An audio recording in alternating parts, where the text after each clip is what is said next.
prieks, ka jūs esat tik lielā skaitā. Un, cīm redzot, jā, šīs tēmas kļūst atkal arvien aktuālākas.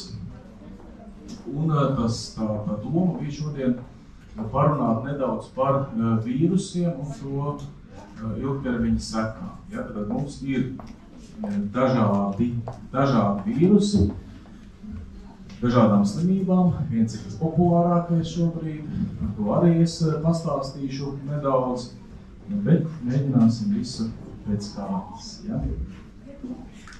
Tātad, ko es... Aha, nekas galvenais, ka rāda. Prezent, tātad, ko es varētu pastāstīt? Pirmais ir par jūtīgumu, bet infekcijām, psihisku traucējumu gadījumā, kas īsti notiek un kādā veidā šie vīrusi ietekmē mūsu centrālo nervu sistēmu un rada psihiskos traucējumus. Nedaudz par vīrusu encefalītiem, nedaudz par patoģenētiskiem mehānismiem, kas notiek. Ir runāts, bet tā kā HIV vīrusu mēs arī nevaram apiet, viņš arī ir mūsu vīrusu saimē, tad par to nedaudz stāst, dažādām ārstēšanas iespējām, un arī paskatīšos nelielu klīnisko gadījumu un beigās kopsavilkums.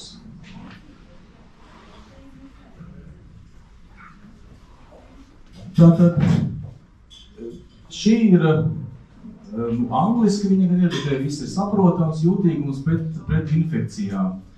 Kas tad ar mums notiek? Tad ir dažādi apstākļi, kas ietekmē gan psiholoģiski, gan vēlāk arī pastāstīšu par farmakoloģiskām ietekmēm, ja, bet stress ir tas, kas ir reizēm labvēlīgs un, protams, palīdz mums izdzīvot un saprātīgos apmēros, ļauj mums mobilizēties un cīnīties, ja? Bet, protams, daudz dažādas šīs te ietekmes. Sociālais spiediens, arī pašas bailes no infekcijas slimībām, kas ir diezgan populāra lieta. Sociālās aktivitātes mazinās, ja viņas ir pa maz, ka socializēšanās ir viens no tādiem labiem aizsargu mehānismiem, mirstības risks, saslimšana, liels darba apjoms, tas viss rada šo te stresu. Un tātad mūsu šīs te mūsu normālās reakcijas, ja, tātad šī te cīnīties vai bēgt mūsu reakcijas, un tas, teiksim, normālos apstākļos palielina mūsu sirds ritmu, cukuru līmeni, asinsspiedienu. Stress ir arī šis te briesmu signāls un arī tātad stimulē stresa hormonus, pārstimulē un rodās šī te imunitātes supresija. Ja? Tātad mums ir iznāk no abām pusēm šīs te it kā mūsu ikdienas un tāds mūsu ikdienas dzīves stresori izraisa no abām pusēm. No vienas puses gan imunitātes nomāktība, gan no otras puses arī šos te klīniskos rādītājus. Un mēs, diemžēl, kļūstam arī arvien vairāk jūtīgāki pret šīm infekcijām. Ja, tādēļ šīs te stresa reakcijas, kas ir pārmērīgas, protams, ar kurām mēs cīnamies, kuras mēs ārstējam, ir tomēr pārmērīgā situācijās, pat ne tas ir pārāk ilgi, pārāk spēcīgs, viņas rada šīs te problēmas. Gan stress, trauksme, depresija noved līdz slimībām. Ja? Tad nav tik nevainīgi tas, un tam ir savs mehānisms. Tas ir tiks. Vīrusa, runājot tālāk par vīrusiem. Ja, tad jau konkrētāk vīrusa encefalīts. Slimības kā masalas, cūciņas, jostas roze, arbovīrusa izraisītas slimības, ja, hemorāģiskie drūķi, dzeltenais drūcis, varbūt tas vairāk ir citās valstīs, ja, bet mūsu cilvēki daudz ceļo. Rezultējas uzvedības problēmās, grūtībās koncentrēties, mācīties. Herpes simplex vīrus, ja, tad, ja mēs zinām to, ka akūtā fāzē mēs pat varam sastapties ar delīriju, ja, tad aptumšotas apziņas stāvokli, halucinācijām, oža zudumu, ja, tad, kas mums arī pie mūsu slavenā Covid vīrusa ir raksturīgs. Vēlākā periodā varbūt pat kognitīvo spēju zaudēšana, demence, amnēzija, atmiņas traucējumi, ja, to, ko mēs arī redzam ilgtermiņā pie citiem vīrusiem, ko vēlāk parunāsim. Masalas vēlīnā periodā pat gadus pēc infekcijas mums var būt intelektuālo funkciju traucējumi, uzvedības izmaiņas, kustību traucējumi, ataksija, mioklomas, kontrakcijas, spazmu muskuļos, arī lēkmes un pat demence. Ja? Tātad, tomēr visas šīs te vīrusu infekcijas ir diezgan riskantas. Mums vajadzētu mēģināt no viņam tomēr izvairīties. Es jau pieminēju HIV/AIDS. Par HIV/AIDS vienkārši mēs nevaram to arī nepieminēt kā vienu no vīrusu izraisītām vīrusu, kurš izraisa nopietnas veselības problēmas.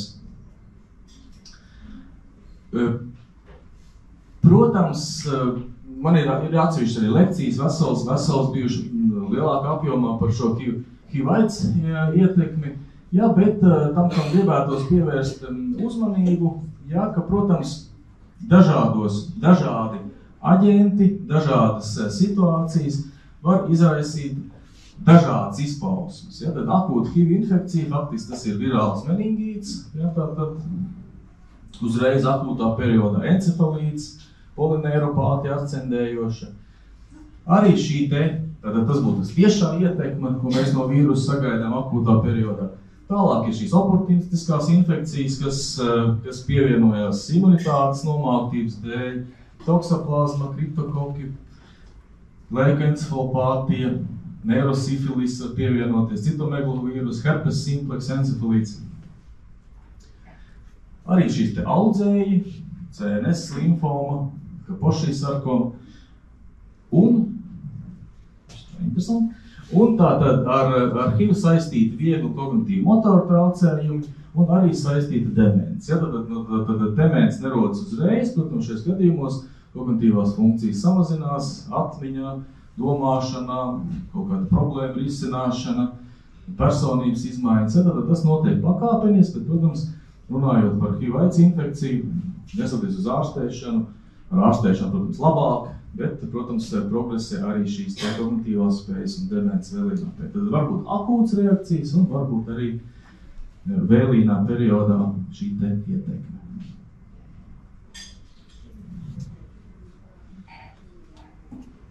Kādas tad ir šīs te HIV/AIDS, ja mēs par HIV/AIDS runājam, kādas šīs te ietekmes var būt gan imunoloģiskas reakcijas, vielmaiņas, endokrīna traucējumi, tiešā arī medikamentu ietekme, kas jāņem vērā. Protams, medikamentu lietošana pie HIV/AIDS ir aizsargājošais faktors. Tas ir galvenais, kas būtu jāpanāk, lai pacienti lietotu savus medikamentus tieši, kas ir vajadzīgi HIV/AIDS ārstēšanai, bet arī viņiem var būt savas ietekmes.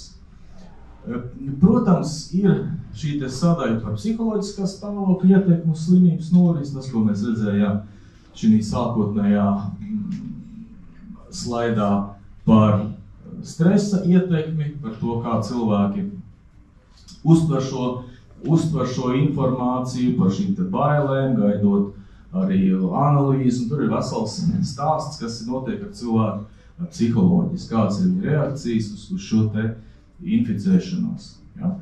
Bet tas, protams, arī pašu slimības gaitu nebūtu neuzlabot. Ja? Un arī psihiskas slimības, protams, kas saistās ar depresiju.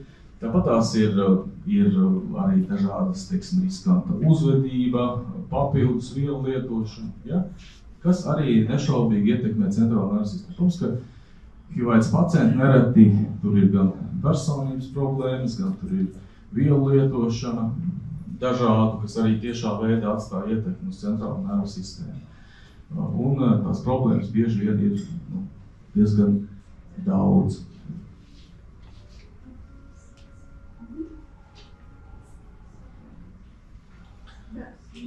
Kas ir riska faktori, kas saistās tieši ar neirokognitīviem traucējumiem, teiksim, ar kognitīvām spējām, CNS ietekmi, ja? Tie galvenie riska faktori ir gan šo CD4 šūnu skaits, ja? Tātad zem 200 tas risks ir nopietnas, ja? Tātad, protams, ka viens no pirmajiem punktiem ir, kādā veidā mēs pacientus ar HIV aids infekciju motivējam lietot medikamentus, ja? Tad, kā mēs varam panākt viņu sadarbību, ja? Kas bieži vien tomēr nav tik vienkārši, ja? Ņemot vērā arī varbūt kāds komorbiditāte, bet reizēm tas ir ļoti var to panākt. Virēmijas lielums, ja? Tātad cik liels ir bijis šis te sloks vīrusu. Imūnsupresija pirms HIV infekcijas, ja? Varbūt kāds bija pacienta tiešām varbūt vielu lietošanas atkarību vielas vai vispār dzīvesveids, uzturs, ja? Tad arī tam ir liela nozīme pēc tam, vai būs šie kognitīvie traucējumi vai nebūs, ja? Vai, teiksim, pacients varētu dzīvot tā pilnvērtīgu dzīvi, kā mēs sagaidām, ja viņš lieto medikamentus. CB hepatīts, vai ir vai nav, ja? Tātad intravenozie lietotāji, viela atkarības jau pieminētās, metamfetamīni. Ja vecums ir lielāks, tad ir lielāka, diemžēl, risks, ka būs šie kognitīvie traucējumi.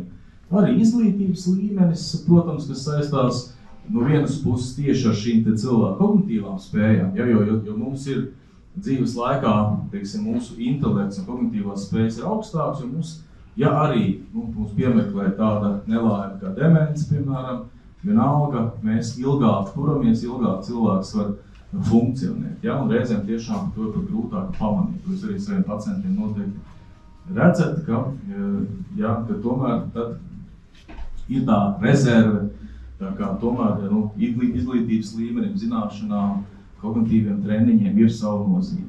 Diabēts pasliktina visu šo situāciju, kardiovaskulāro slimību riska faktori, kas arī, protams, ir līdzīgi demencei, gan uzturs, fiziskās aktivitātes, holesterīna līmenis un tam līdzīgi. Tagad, protams, mēs tagad mūsdienās arī varam modelēt, teiksim, vīrusu ietekmi, ņemot vērā par piemēru mūsu Covid, kas mums visiem nepatīk, bet kas, paldies Dievam, tiešām tagad iedomājoties, kā bija pāris gadus atpakaļ, pusotru gadu atpakaļ, liekas, ka tiešām mēs esam pārdzīvojuši kaut kādu ļoti nopietnu problēmu un diezgan varonīgi izturējuši un negribētos nekādā brīdī tādā situācijā atgriezties, bet viņš nekur īsti nepazūd un viņš mēģina kaut kādas dažādas citas variācijas un ir pacienti, jūs pacienti arī droši vien stāst, ka arī tos pēdējos variantus bieži vien pārslimot diezgan smagi un nemaz tik vienkārši tas nav arī ar vakcināciju, bez vakcinācijas. Ja? Runājot par garo Covid, tātad šie Covid simptomi ilgāk par 4 nedēļām pēc Covid diagnozes noteikšanas līdz 9 mēnešiem ir aprakstīti pat 200 simptomi, kas ir ļoti daudz. Post-Covid sindroms, tātad 12 nedēļas pēc pārslimošanas. Tas ir sindroms, kas saistīts ar tiešā veidā ar Covid pārslimošanu. Ja? Bieži vien tas, protams, nav tik vienkārši. Bieži vien pacienti, protams, dažādi to interpretē, ja? un vienmēr ir teikumi, ka mēs tas tikai no Covid, vai tikai no vakcīnas, vai bija vakcīna un Covid, vai otrādāk. Ja? Tad te, protams, jābūt ļoti tādiem drusku piesardzīgiem. Bet, protams, par to Covid tomēr iznāk tā, ka katram pacientam drīz tomēr nāks prasīt, un tās saiknes ir pietiekami interesants un savas sekas no tā paliek. Šeit ir tāda bildīte, kas es viņu rādu, kas man pašam ļoti patīk, jo šeit ir tā koncepcija, tā ideja, un tas, ja mēs tā iedziļinamies, tad tas Covid, protams, Un ja mēs ņemam vērā, ka varbūt visādi vīrusi parādīsies un daudz un dažādi, un savādāk, vienkāršāk vai sarežģītāk, tad kaut kur tā ideja ir un attiecībā uz psihiatriju, uz psihiskās veselības problēmām, tātad tiek izdalīta šī te netiešā ietekme, Covid uz galvas smadzenēm, un šī te tiešā ietekme. Ja, tātad tā tas tiek iedalīts. Nu, ja mēs runājam par šo netiešo, tad šeit ir visi tie faktori, kas it kā ir apkārt šim te Covidam, bieži vien saistīti arī ar šiem te slimības ierobežojumiem, kas ir depresija, galvas sāpes, piemēram, ja, tātad pētījumi par vientulību, trauksmi, ja, tātad depresija mazina imunās sistēmas atbildes reakcijas, ja, tātad gan tas šī stresa teorija, ko es pieminēju, ja, gan arī šī te vientulība, trauksme, depresija. Ja, tas nav tikai no vienas puses, tā ir tāda ārējais, tāds cēlonis, ja tas nav kaut kas tāds, kas ir anatomiski, fizioloģisks, kārs, galvas smadzenes, ja, bet tam ir arī saistība tomēr ar mūsu imūnosistēmu. Ja. Trauksme, apjukums, ja, tātad pētījumi dažādi un pēta vēl un joprojām pasauli par to interesējās un grib zināt, kas notiek šī vēlienā periodā. Suicidālas domas 10%, trauksmes, depresijas simptomi pēdējo 30 dienu laikā. Ja? Tātad gan pats vīrus, bailes no viņa, mēs redzējām tā ir tabulā šīs te bailes no saslimšanas, gan arī ierobežojumi. Koncentrēšanās grūtības, atmiņas traucējumi, par ko mēs vēl pieskarsimies. Ja? Šeit ir atsevišķa suicidalitāte, pašnāvība pieauga. Tas ir pierādīts jau arī iepriekšējos visos ebola vīrusu periodos, ja? Tātad tas nav nekas tāds arī unikāls uzreiz. Ja? Nu, interesanti bija tas, ka, piemēram, parādījās informācija par ASV, ka taisni samazinās pašnāvības, ja? Un tad mēģināja saprast, kāpēc tas tā notiek, bet te pašā laikā konstatēja, ka, ja teiksim, par 5,6% samazinājās pašnāvību rādītāji, tad vielu pārdozēšanas nāves pieaug par 29%. Ja, tā kā droši vien, ka turpat arī kaut kur slēpjās šī te sajūta. Protams, runājot par tādām tiešām sekām, mēs bieži liekas, jā, tie ir šausmīgi notikumi, un tagad uzreiz ir milzīgs skaits pacientu ar depresijām, trauksmēm tajā brīdī.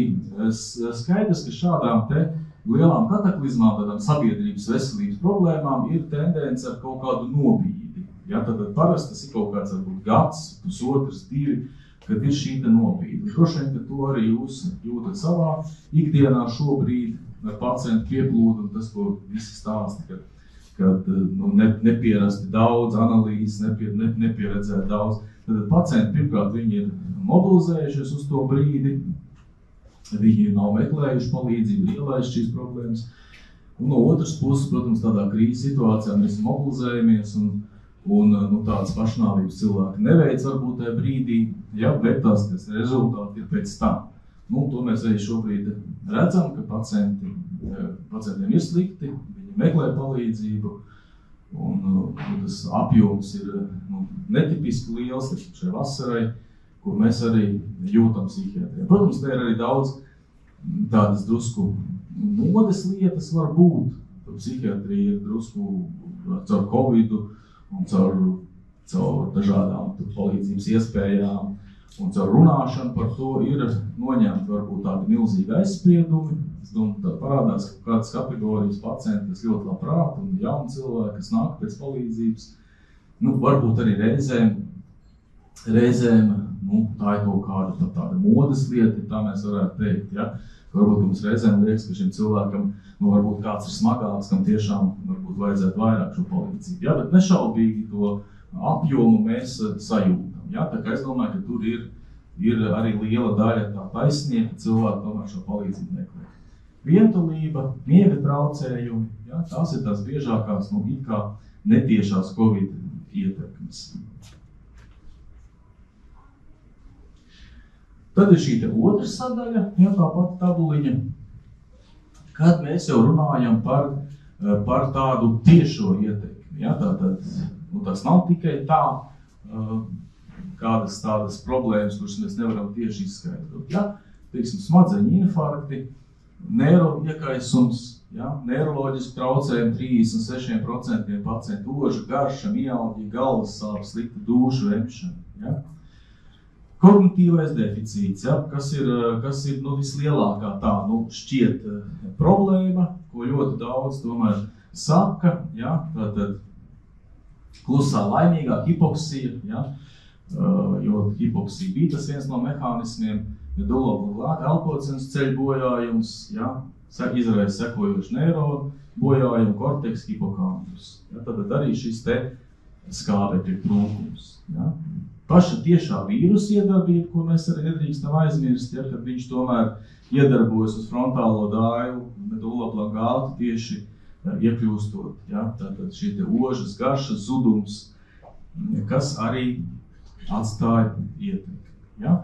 Tātad ir arī diezgan nopietnas šis te tiešā ietekme. Ja? Tiešām droši vien, ka ietekmē arī tie faktori, kas ietekmē, ir varijē, ja? Un bieži vien pacients arī pat var slimot ar Covid pietiekami vieglā stāvoklī, viegli pārslimot, bet tās sekas var būt pietiekami nopietnas.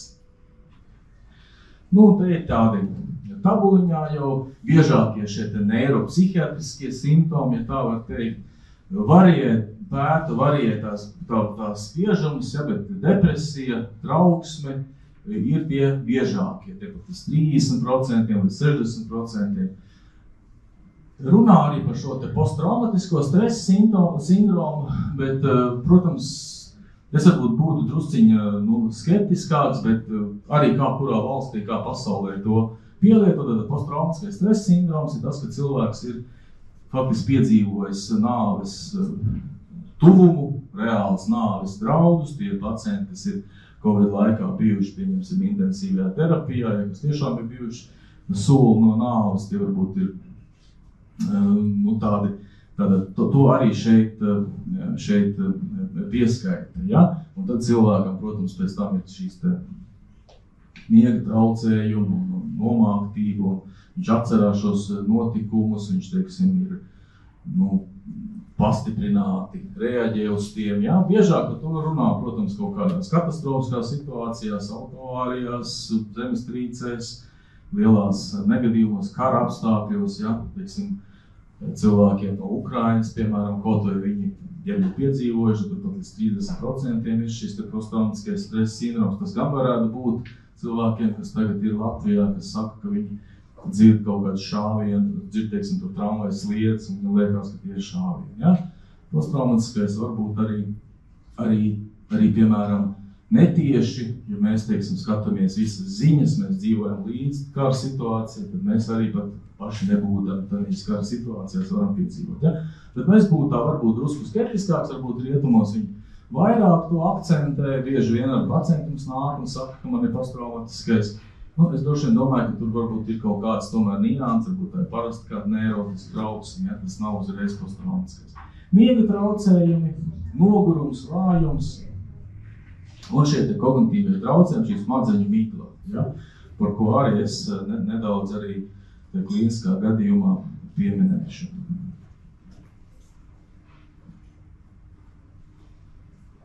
Tātad šie te psiholoģiskie, psihiatriskie, savādāk nosaukt depresija, trauksme, posttraumatiskais, tas, ko atzīmē literatūrā.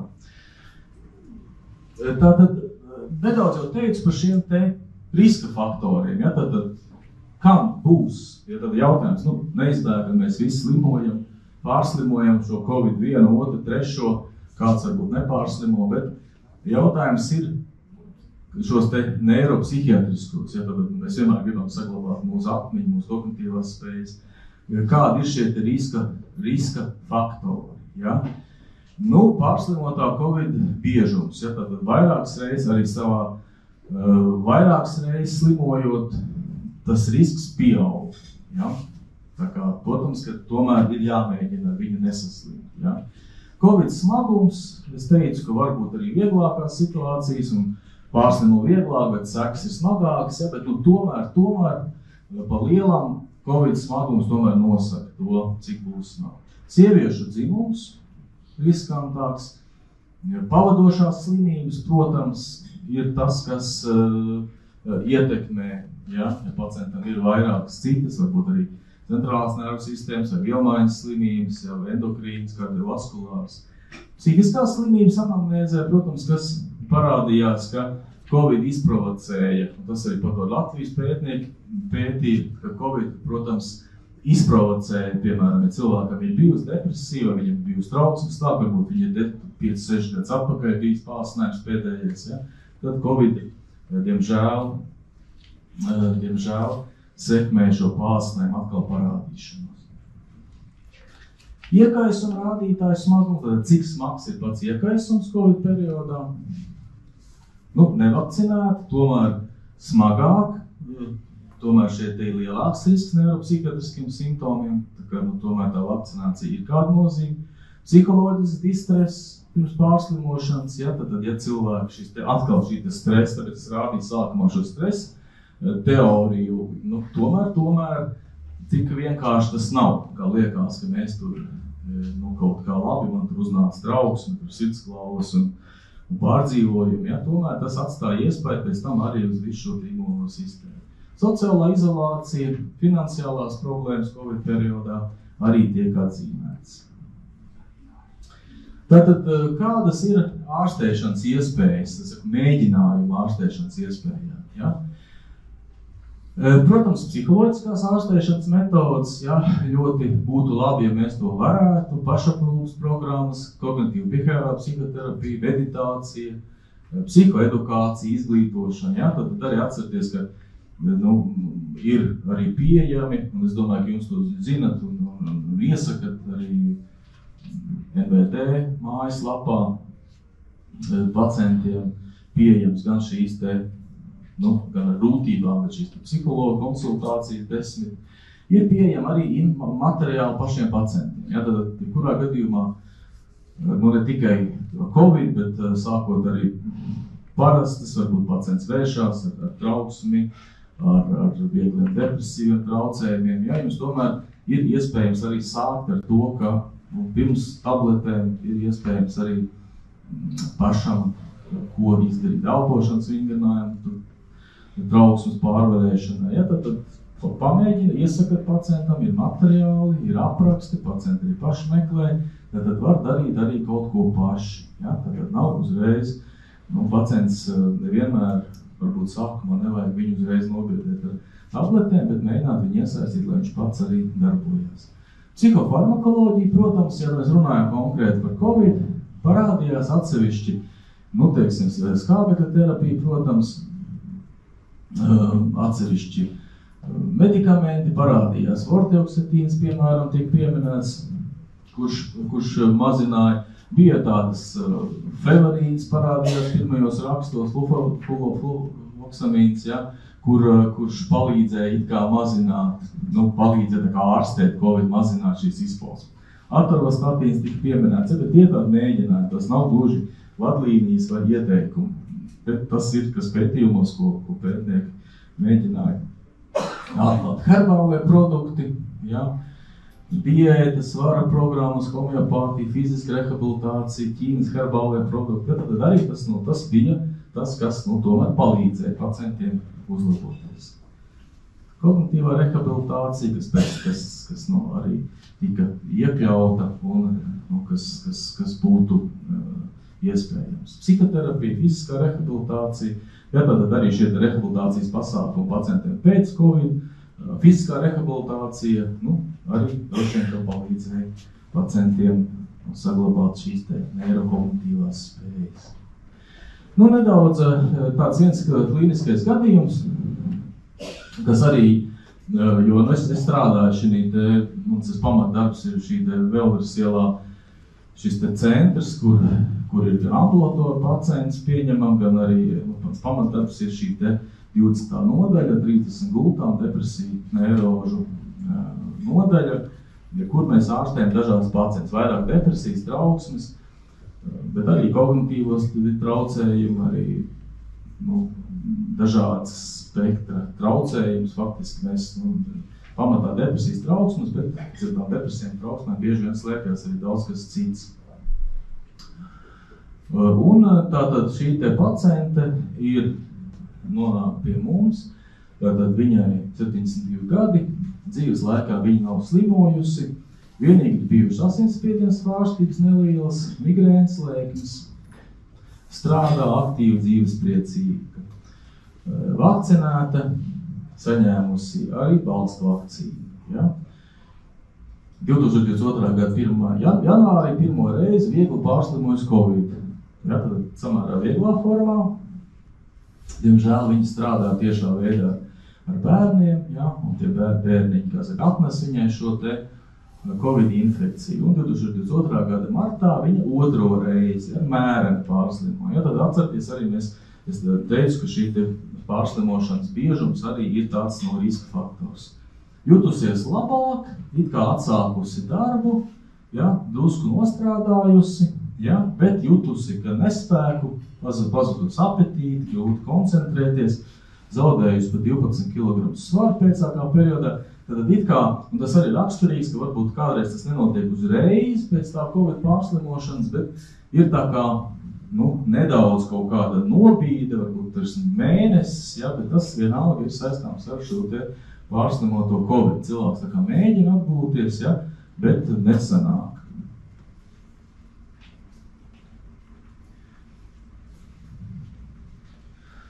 Tātad paciente ir encefalogrammā izmaiņas, encefalopātiskas iezīmes, paroksizmāla aktivitāte, magnētiskā rezonanses tomogrāfijā, difūza mērens smadzeņu rievu, vēdriņu paplašinājums, vairāki pērēki atpusē pieres paužu daivās, kas visdrīzāk vaskulārs dabas, ja? Un pārciesta hemorāģija kreisajā pieres daivā augšējā krokā. Tātad pacienti bija pirms tam, viņa tāda nedaudz jūtīga, viņa tā kā arī rūpējas uz savu veselību un arī tur bija iespēja salīdzināt šos izmeklējumus. Šīs te sekas ticamāk iespējams, ja, kad ir saistīts arī tieši ar šo Covid pārslimošanu. Tātad kopumā nav konstatēta patoloģiski izraisīt šādu morālu un fizisku izsīkumu. Ja? Tad viņi ļoti daudz izmeklējās, meklēja pie speciālistiem, bet tas stāvoklis tikai pasliktinās. Tātad, kādas ir šīs te neiroloģiskās diagnozes, sekas, tad pie neirologiem izmeklē sekas pēc biežām migrēnas lēkmēm. Tās migrēnas lēkmes ir bijušas, bet nav viņas diez vai, ka nosaka to pašu smagumu. Vestibulopātija, ģenētiski determinēta, kakavē spondiloze, stāvoklis pēc Covid. Ja, tad arī neirologi atzīst šo saistību ar Covid, kombinēts ģenerākstura encefalopātija, vaskulāri pēc infekcijas, astmadepresīvu sindromu, kronisks nogurums, garstāvoklis svārstības, apetītes trūkums, primāra arteriāla hipertenzija, ateroskleroze. Bet šis te psihiskais stāvoklis pacientei neuzlabojas. Tad notiek ārstēšana, pacienti mēģina stiprināt, bet īsti tas neuzlabojās. Ja? Tad viņa nonāk pie mums, izteikti novājējusi, liels nespēks, nav vēzgribas, piespiež sev kaut ko ēst, kaut negribas, nav enerģijas, nav prieka, izvairās no cilvēkiem, kaut kā vienmēr bijusi aktīva dzīvespriecīga, ja? Tad pilnīgi izmainījusies pēc šī te Covid. Komunikabla bijusi agrāk, ja? Pazemināts garstāvoklis, sliktāk atmiņa, aizmirst vārdus, atsevišķi miega traucējumi. Pacienti raksturos jau, ka viņai sajūta, ka viņa izdziest. Protams, šeit tā ārstēšana bija tāda kompleksa, un gan psihoterapija, gan fizioterapija, vizuālās mākslas, cik mēs varējām pacienti iesaistīt, vēlāk ārstēšanas periodā jau labāk tas viņai padevās, sākumā, grūtāk, mūzikas terapija, ergoterapija. No medikamentiem venlafaksīns, ja, tātad šajā gadījumā nostrādāja, kas ir SNRI, kas ir duālās darbības, kas antidepresants, pēc arī pirmās izvēles antidepresants, Nutrikomp mēs arī viņai devām, miega līdzekļi pēc vajadzības, ja, aptovegīns, B grupas, vitamīni, meldonijas, intravenozi, ja, tad darījām, visu, ko vajag. Jūtīgi pret medikamentiem samērām, lēnām tiek ātrināts devas, blaknes, pacienti jūtīgi uz blakni.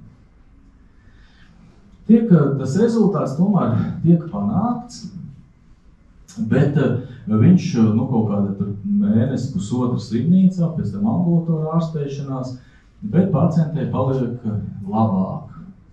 Labāks garstāvoklis, interesi par dzīvi, pozitīvas domas, ja, cerības par nākotni, aktīvu, produktīvu ikdienas dzīvē. Ja. Ja, vairāk spēka, enerģijas, labāk apetītes, svars nepieaug būtiski, tos 12 kg pazaudēja, un tas arī tāds moments, ka viņi palika bez šī te samazinātu svaru, bet tā pielāgojās tam, viņš saka, nekritās vairāk, grūtības koncentrēties saglabājās. Ja. Pacienti tālāk arī ārstējās un apmeklēja vēl ilgāk. Mēs ārstējāmies, medikamentus viņi lieto joprojām, bet ir labā ziņa, ka viņi ir pat atgriezusies darbā, nepilnu slodzi, ja, bet tas ir liels tāds solis viņa dzīvē uz priekšu, ka viņi ir. Bet tas tiešām tā atbilde ir tā, ka, protams, tās sekas var būt diezgan ilgas, īpaši šiem kognitīviem traucējumiem. Tas var ilgt tiešām, gads ir diezgan stabila iespējamība, ja ne vairāk. Ja, tā kā, protams, ja pacients šo smadzeņu miglu par šiem kognitīviem traucējumiem jums sūdzās ilgākā periodā, diemžēl tā tas lēnām būs un būs jācīnās un jāgaida, ar cerību, ka tas mazināsies, ja, un uzlabosies. Šajā gadījumā tā stāvokļa, ka viņai likās, ka ir pilnīgi izdziest un kādā veidā, kad viņi ir visam bojā, līdz tam laikam viņi atgriezusies darbā, viņi ir strādā augstu intelektuālu darbu. Faktiski, jā, tādu pašu kā mēs. Un tiek ar visu galā, un nepilnā gan slodzē, bet tas ir ļoti, ļoti apsveicami. Ja, bet, protams, ka jāņem vērā šī vecuma struktūra, papildus slimības, ja visi tie faktori, ko es uzskaitīju, bet tas tomēr no pilnīgi dzīvespriecīgi cilvēki aktīvi, arī 72 gados, nav jāpaliek par tādu, kā viņi paliek. Un tomēr šeit šīs atkārtotās Covid pārslimošanas bija tāds būtisks iemesls, manuprāt. Tātad kopsavilkums no visu šī. Ja? Tātad vīrusu infekcijas rada īstermiņa, ilgtermiņa sekas psihiskai veselībai. Ja? Tātad tas ir gan īstermiņā mēs varam iegūt negatīvas sekas, akūtas encefalītes, bet tikpat labi ilgtermiņā tas arī, žēl, paliek. Masalas, cūciņas, ja? Herpes simplex, arbovīrus, jostas rozes, kas ir mums jāpievērš uzmanība, kas tomēr ir arī saistīta ar CNS bojājumiem. HIV infekcija ietekmē, šeit atceramies, ka ir dažādi šie mehānismi, gan šie var būt šie te dažādi, ja tiešām akūti virēmija, vīrusa sloks, gan arī pavadošās saslimšanas, onkoloģiskās, oportunistiskās infekcijas, ja? Un arī šis te psiholoģiskais moments, ko mēs arī nedrīkstam novērtēt, ja? Mums ir bijuši arī diezgan smagi notikumi, kad pacientam pat paliek labāk, viņš apzinās šo te HIV infekciju un veids pašnāvības mēģinājumus. Ja, tā kā te ir to arī nedrīkst novērtēt par zemu. Ja, šie te Covid ietekmi, trauksme, depresija, posttraumatiskais, kognitīvie traucēji, tieši šie kognitīvie, ko es gribētu akcentēt, kas jums var noderēt. Jums ir pacients pārslimots Covid, viņam vairākas reizes, kas ir vakcinācijām, kāds viņa toks saslimšanas, vecums, ja? Jums jau veidos kaut kāds iespējas, cik jūs viegli viņš sūdzās, teiksim, par šim te neskaidru galvu, par kognitīvām problēmām, tad jums ir jau kaut kāda vīzija, ko jūs varat darīt, kas neies tik ātri, ja? Es domāju, ka tas jums var ikdienā arī noderēt, tā fokusēties, nevis cerēt, ka tas ātri pāries, vai ka tas ir kaut kāds niegs, varbūt, kad varat salikt to savu algoritmu galvā. Terapija kompleksa, multidisciplināri, ja, tad arī nebūs tik viegli tā terapija, ja. Mums šīs iespējas bija konkrēti palīdzēt cilvēkam. Un šāds gadījums viņa nav tāda vienīgā. Tie gadījumi ir, protams, vairāk, dažādām interesantām reakcijām, bet tur jau zināt, vēl pēc gadiem pateiks, kā tas ir. Jā, profilaks svarīgi, un nesaslimt ar vīrusu infekcijām. Tomēr gan šī stresa mazināšana, gan šī vīrusu infekcija novēršana ir droši vien tas, kas ir pamat lieta, ko mums vajadzētu darīt. Paldies liels! Es izgāju cauri vīrusiem un psihiatrijai. Ceru, ka kaut kādas atziņas paliks mums derīgas. Paldies!